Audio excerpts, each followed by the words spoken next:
মানে প্ৰথম ঘটনা হোৱা নাছিল।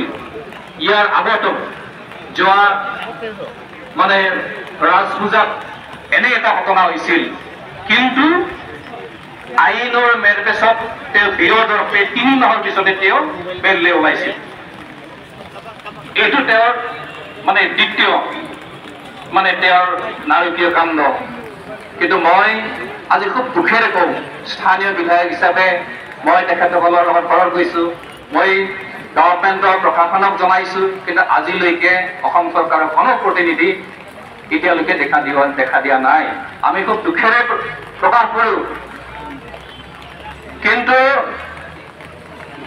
আইনী মেৰপেচ হলেও আজিৰ এই প্ৰতিবাদটোৱে আমাৰ শেষ প্ৰতিবাদ নহয়। কাৰণ আইনী মেৰপেচত এজন ৰেপিছে, এজন ধৰ্ষণকাৰীয়ে 3 মাহৰ পিছতে তেওঁ বেল লৈ আহিব, তেতিয়া আমি কি কৰিম?